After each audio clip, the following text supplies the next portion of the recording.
नमस्कार मंडळी, S S food कट्टा या चॅनलमध्ये आपलं स्वागत आहे. आज आपण बनवणार आहोत मस्तपैकी अशी सुपर टेस्टी रेसिपी, ते म्हणजे ढाबा स्टाईल काजू मसाला.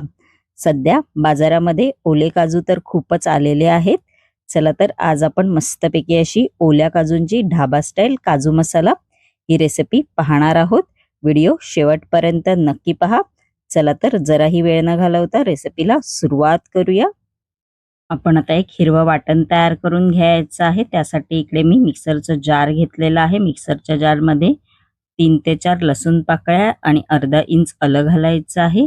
त्यानंतर 2 हिरव्या मिरच्या अशा तुकडे करून घेतलेल्या आहेत, त्या घालायच्या आहेत. अर्धा चमचा जिरं, त्यानंतर कोथिंबीर घालायची आहे त्याच्यामध्ये, व थोडंसं याच्यामध्ये आपण आता पाणी घालायचं आहे व मिक्सरला बारीक असं जाडं भरडं वाटलं तरी चालेल आणि बारीक सुद्धा वाटलं तरी चालेल.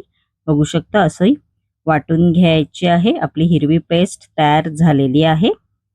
इकडे मी पातेलं घेतलेलं आहे, त्यामध्ये पाणी घातलेलं आहे. आपण आता याच्यामध्ये 2 लाल सुक्या मिरच्या आहेत, त्या घालायच्या आहेत. त्यानंतर 5 ते 6 काजू घेतलेले आहेत, ते घालायचे आहेत. त्यानंतर याच्यामध्ये 2 मध्यम आकाराचे कांदे आहेत, ते असे मी तुकडे करून घेतलेले आहेत, ते घालणार आहोत त्याच्यामध्ये आपण आता.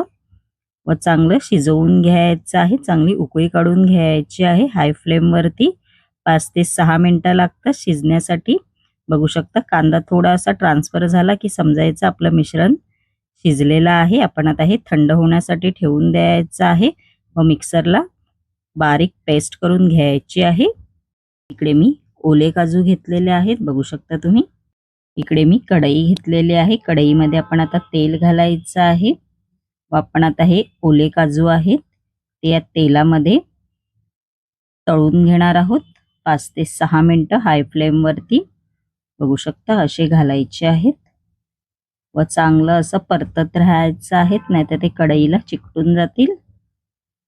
हाय फ्लेमवरतीच तळून घ्या हे काजू. बघू शकता आपले काजू आहेत ते तळून झालेले आहेत. ते आपण आता एका डिशमध्ये काढून घ्यायचे आहेत.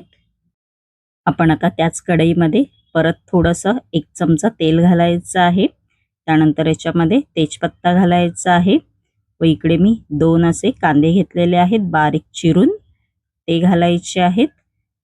व हाय फ्लेमवर आपण आता हे 2 ते 3 मिनिटं चांगलं परतवून घ्यायचं आहे. कांद्याचा कलर आहे तो थोडासा सोनेरी झाला पाहिजे. बघू शकता कांद्याचा कलर आहे तो थोडा चेंज झालेला आहे. आपण आता याच्यामध्ये जे आपण हिरवं वाटण तयार केलं होतं ते घालायचं आहे व चांगलं परतवून घ्यायचं आहे मीडियम फ्लेमवर 1 ते 2 मिनिटं चांगलं. आपण आता या मिश्रणामध्ये जे कांदा आणि लाल सुकी मिरचीचं वाटण तयार केलं होतं ते घालायचं आहे व चांगलं आपण आता हे परतवून घ्यायचं आहे मीडियम फ्लेमवरती. बघू शकता तुम्ही असं परतवून घ्यायचं आहे 1 ते 2 मिनिटं. त्यानंतर याच्यामध्ये आपण आता मसाले घालणार आहोत. अर्धा चमचा हळद घालायची आहे, 1 चमचा धणे पावडर आहे ती घालणार आहोत. त्यानंतर याच्यामध्ये अर्धा चमचा लाल तिखट मसाला आहे तो घालायचा आहे. अर्धा चमचा गरम मसाला आहे तो घालणार आहोत व चांगलं 1 ते 2 मिनिटं आपण आता हे मीडियम फ्लेमवर परतवून घ्यायचं आहे. बघू शकता तुम्ही थोडी आपण आता ग्रेव्ही ही परतवून घ्यायची आहे. त्यानंतर याच्यामध्ये आपण टॅमॅटो प्युरी आहे ती घालणार आहोत. इकडे मी 4 टॅमॅटो आहेत ते असे उकडवून त्याची प्युरी केलेली आहे, ते घालायचं आहे व मीडियम फ्लेमवर आपण आता हे चांगलं परतवून घ्यायचं आहे. मसाल्यांमध्ये टॅमॅटोची प्युरी चांगली एकजीव झाली पाहिजे. बघू शकता मस्तपैकी अशी कढई अशी ग्रेव्ही आहे ती सुटलेली आहे. त्यानंतर याच्यामध्ये गरम पाणी घालायचं आहे. तुम्ही तुमच्या अंदाजे गरम पाणी घाला. जेवढी तुम्हाला ग्रेव्ही घट्ट पाहिजे पातळ पाहिजे त्यानुसार तुम्ही गरम पाणी घालायचं आहे. त्यानंतर आपण आता ही ग्रेव्ही आहे ती शिजवून घ्यायची आहे 5 ते 6 मिनिटं झाकण लावून मीडियम फ्लेमवर. आपली 5 ते 6 मिनिटं झालेली आहेत आणि मस्तपैकी आपली ग्रेव्ही सुद्धा चांगली शिजली आहे. आपण आता याच्यामध्ये चवीनुसार मीठ आहे ते घालायचं आहे. त्यानंतर जे आपण काजू तळून घेतलेले आहेत ते घालायचे आहेत. काजू इकडे मी तळून घेतले, कारण लगेच शिजतात ग्रेव्हीमध्ये.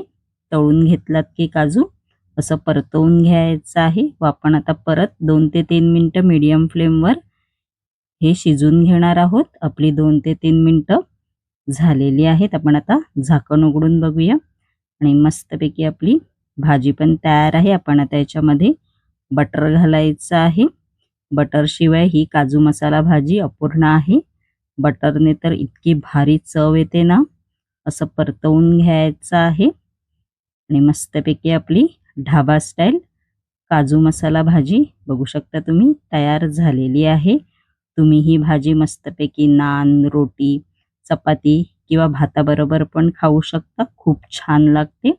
नक्की ही रेसिपी तुम्ही करून पहा. आपण आता याच्यावर थोडीशी कोथिंबीर आहे ती घालायची आहे.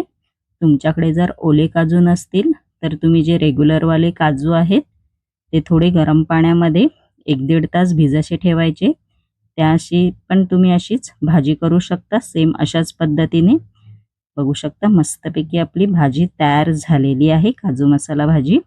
आणि माझी रेसिपी कशी वाटली कमेंट बॉक्समध्ये नक्की सांगा. आणि अशाच नवनवीन युनिक रेसिपी जर तुम्हाला माझ्या चॅनलवरती पाहायच्या असतील आणि तुम्ही जर माझ्या चॅनलवरती नवीन असाल तर नक्की SS फूड कट्टा या चॅनलला लाईक, शेअर अँड सबस्क्राईबर करायला विसरू नका. धन्यवाद.